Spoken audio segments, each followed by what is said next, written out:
Hello everyone, my name is Bina Chandwani और हम कर रहे हैं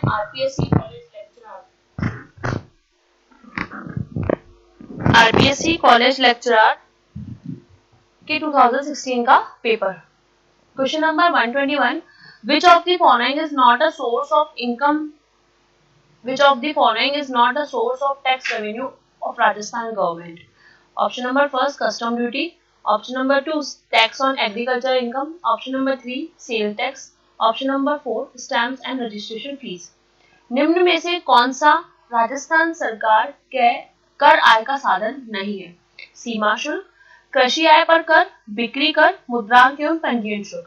तो जो राजस्थान गवर्नमेंट होती है उसको कृषि पर आय मिलती है, वहाँ की जो सेल्स होती है उसपे वहाँ के जो स्टैम्प्स या रजिस्ट्रेशन फीस होती है, जैसे हम किसी भी चीज का रजिस्ट्रेशन कराना है, लाइक किसी घर का या किसी दुकान का, तो रजिस्ट्रेशन जो भी फीस होती है वो राजस्थान गवर्नमेंट की टैक्स की आय होती है सारी की सारी। लेकिन जो कस्टम ड्यूटी होती है वो एक तरह से इम्पोर्ट और एक्सपोर्ट से रिलेटेड होती है, उसमें राजस्थान गवर्नमेंट में टैक्स रेवेन्यू को इंक्लूड नहीं किया जाता है। तो इस पर्टिकुलर क्वेश्चन का आंसर क्या है? कस्टम ड्यूटी, जो कि सोर्स नहीं है राजस्थान गवर्नमेंट के टैक्स रेवेन्यू का। इस पर्टिकुलर क्वेश्चन का आंसर क्या है? Custom duty. Full form of RTDC is Rajasthan tourist development corporation, Rajasthan tour development company, Rajasthan tourism development corporation limited, Rajasthan tourism development company. तो आरटीडीसी की फुल फॉर्म क्या है? Rajasthan tourist development corporation limited. RTDC की full form क्या है?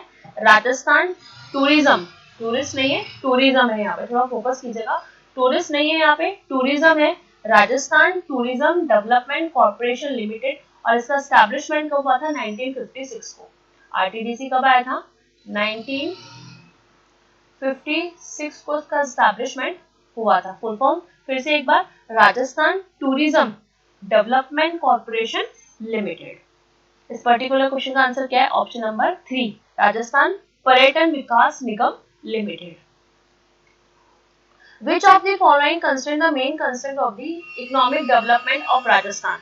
निम्नलिखित बाधाओं में से राजस्थान के आर्थिक विकास की प्रमुख बाधा कौन सी है? Socio economic backwardness, .9 industrial backwardness and all of these. तो सामाजिक आर्थिक पिछड़ापन, अकाल एवं सूखा, औद्योगिक पिछड़ापन और इनमें से सभी। तो राजस्थान में जितने भी बाधाएं हैं वो सारी हैं, चाहे हम पिछड़ापन बोले, सूखा या अकाल बोले या औद्योगिक पिछड़ापन बोले, ये सारी किसके कारण है? एक तरह से आर्थिक विकास के कारण है। तो इस पर्टिकुलर क्वेश्चन का आंसर क्या हुआ? All of these. Percentage of area of Rajasthan to the area of India is. हम लोग अगर इंडिया की एरिया की बात करें और उसमें राजस्थान का कितना परसेंटेज है, क्वेश्चन ये पूछ रहा है कि राजस्थान का कितना परसेंटेज है टोटल एरिया में से। 10.41%, 12.23%, 15.50%, 11.30%। राजस्थान का क्षेत्रफल भारत के क्षेत्रफल का कितना प्रतिशत है? 10.41%, 12.23%, 15.50%, 11.30%।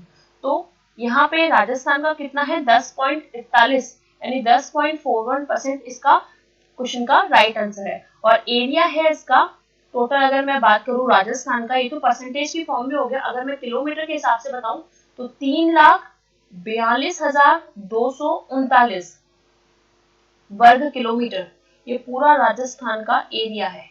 क्षेत्रफल की दृष्टि से राजस्थान सबसे बड़ा है और इसका एरिया किलोमीटर के हिसाब से कितना है? 3,42,239, 3,42,239 किलोमीटर वर्ग किलोमीटर इसका है। और अगर मैं परसेंटेज की फॉर्म में बोलूं तो 10.41% कितना है एरिया राजस्थान का। तो इस पर्टिकुलर क्वेश्चन का आंसर क्या हुआ? Option number first. Percentage of population 2011 of Rajasthan to be total population of India is 6%, 5.7%, 7% और 8%। राजस्थान में जनसंख्या देखिए, जनसंख्या गणना जिसे बोलते हैं सेंसस 2011 में आए थे और अब 2021 में आएंगे। तो अभी हम जो पढ़ेंगे वो 2011 के हिसाब से पढ़ेंगे। उस वक्त क्या था? ये 6%, आई थिंक 5.7% इसका राइट आंसर है। जनगणना के हिसाब से राजस्थान का कितना परसेंटेज था कुल जनसंख्या का? तो 5.7% किसका हिस्सा था पूरी राजस्थान का। कुल जनसंख्या में से राजस्थान का हिस्सा कितना था 5.7%। और ये जनगणना कब हुई थी, ये जनगणना हुई थी 2011 में। कब हुई थी ये जनगणना, 2011 में ये जनगणना हुई थी। Index of infrastructure development of Rajasthan is, Rajasthan का संरचना विकास सूचकांक है। Option number first 70, option number 2 67, option number 3 75, option number 4 76। तो index of infrastructure development of Rajasthan क्या है 76। ये राजस्थान के इंफ्रास्ट्रक्चर डेवलपमेंट इंडेक्स का नंबर है। और इस पर्टिकुलर क्वेश्चन का आंसर क्या हुआ 76। 76 क्या है, ये आपका सूचकांक है संरचना विकास का। Share of agriculture in net domestic product of Rajasthan during the 14-15 was, share of agriculture domestic product of Rajasthan during the 14-15 was क्या है 20%, 25%, 30%, 19.43%। इसे हम बोलते हैं नेट डोमेस्टिक प्रोडक्ट को हम हिंदी में बोलते हैं शुद्ध घरेलू उत्पाद। क्या बोलते हैं इसको हम, शुद्ध घरेलू उत्पाद। तो 14-15 का अगर मैं आपको बताऊं तो 19.43 था। अगर मैं किसकी बात कर रही हूँ, स्टेट के नेट डोमेस्टिक प्रोडक्ट की, तो 14-15 में कितना था 19.4%। लेकिन अभी अगर मैं 18-19 का बता देती हूँ, क्योंकि जो आरपीएससी का फर्स्ट पेपर हुआ है उसमें जो डेटा पूछा गया है वो 18-19 या 17-18 का पूछा गया है। तो मैं आपको दोनों ही बता देती हूँ, 18-19 का और 19-20 का।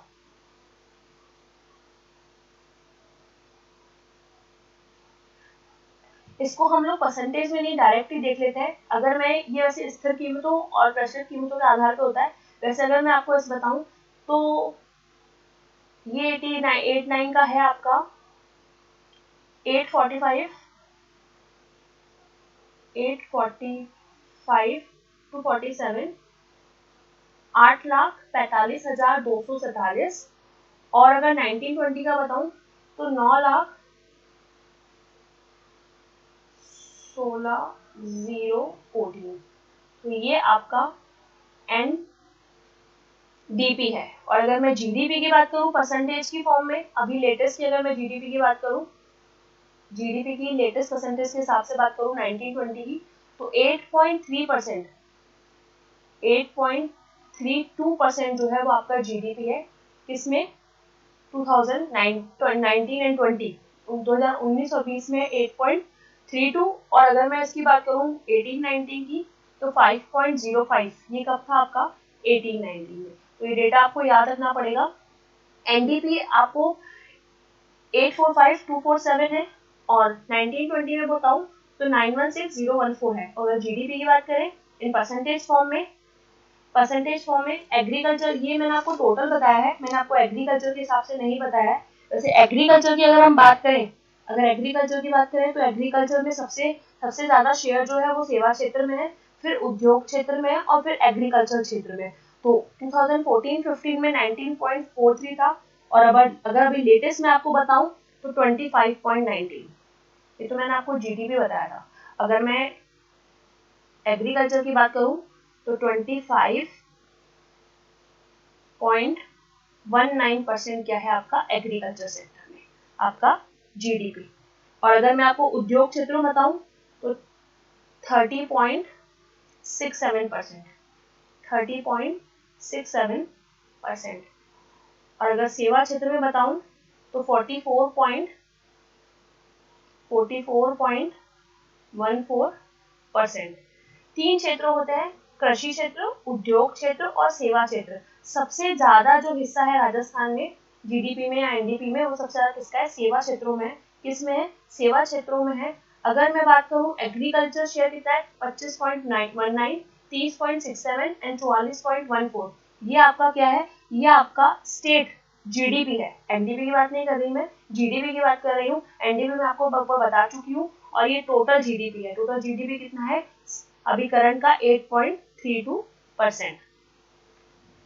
Next question, green revolution in India, green revolution in India कब आया, was started in 1955-56, 1965-66, 1975-76, 2005 and 6 Rajasthan में हरित क्रांति की शुरुआत कब हुई? तो बेसिकली राजस्थान में जो हरित क्रांति की शुरुआत हुई थी वो 65 यानी 65 से लेकर 67 के बीच में हुई थी, यानी 60 वैसे एग्जैक्टली जो डेटा है वो 66 टू 67 है। आरपीएससी ने इसके आसपास के डेटा ही दिया है। और ये जो शुरुआत हुई थी ये कौन सी पंचवर्षीय योजना में हुई थी? ये तृतीय पंचवर्षीय योजना में हुई थी। ग्रीन रिवॉल्यूशन इन राजस्थान कब स्टार्ट हुआ था? तृतीय पंचवर्षीय योजना जो 1961 से लेके 66 1961 से लेके 66 तक चली थी। इसी बीच में आपका ग्रीन रिवॉल्यूशन आया था 1965 से लेकर 66 के बीच में। और इसके जनक कौन है? नॉर्मन ई बोरलॉग इसके जनक है। ये तो है विश्व के हिसाब से। और भारत में इसके जनक कौन है? M S Swaminathan. कौन है?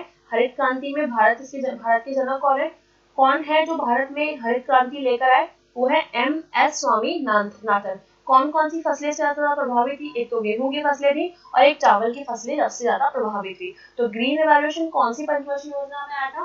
तृतीय पंचवर्षीय योजना में आया था। अराउंड 1961 से लेके 1966 तक तृतीय पंचवर्षीय योजना चली जो बिल्कुल भी सफल नहीं रही।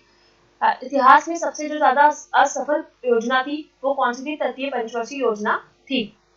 और ये ग्रीन रिवॉल्यूशन हरित क्रांति कब आया? 66 से लेकर 67 के बीच में। कि विश्व में कौन से इसका जनक कौन है? Norman E Borlaug. और भारत में कौन है? M S Swaminathan. सबसे ज्यादा प्रभावित फसलें कौन सी थी? गेहूं और चावल। और सबसे ज्यादा प्रभावित क्षेत्र थे पंजाब और Haryana. During 2013 and 14, irrigation area in Rajasthan was 73.50 lakh hectare, 80.05, 94.55, 83.8। तो इस पर्टिकुलर क्वेश्चन का आंसर है 94.55 लाख हेक्टेयर, जो कि इरिगेशन यानी एक तरह से संचित क्षेत्र कितना था? इरिगेटेड एरिया कितना था राजस्थान में? आपका 94.55%। तो इस पर्टिकुलर क्वेश्चन का आंसर क्या हुआ? 94.55 lakh hectare. The place of Rajasthan in factory sector of India during the 7-8 was 4.3%, 6%, 8%, 12.5%। 2007-8 में राजस्थान का फैक्ट्री क्षेत्र में स्थान था। कितना स्थान था? 4.3% फैक्ट्री का स्थान था राजस्थान के टोटल क्षेत्र में। तो आज के लिए सिर्फ इतना। Thank you so much.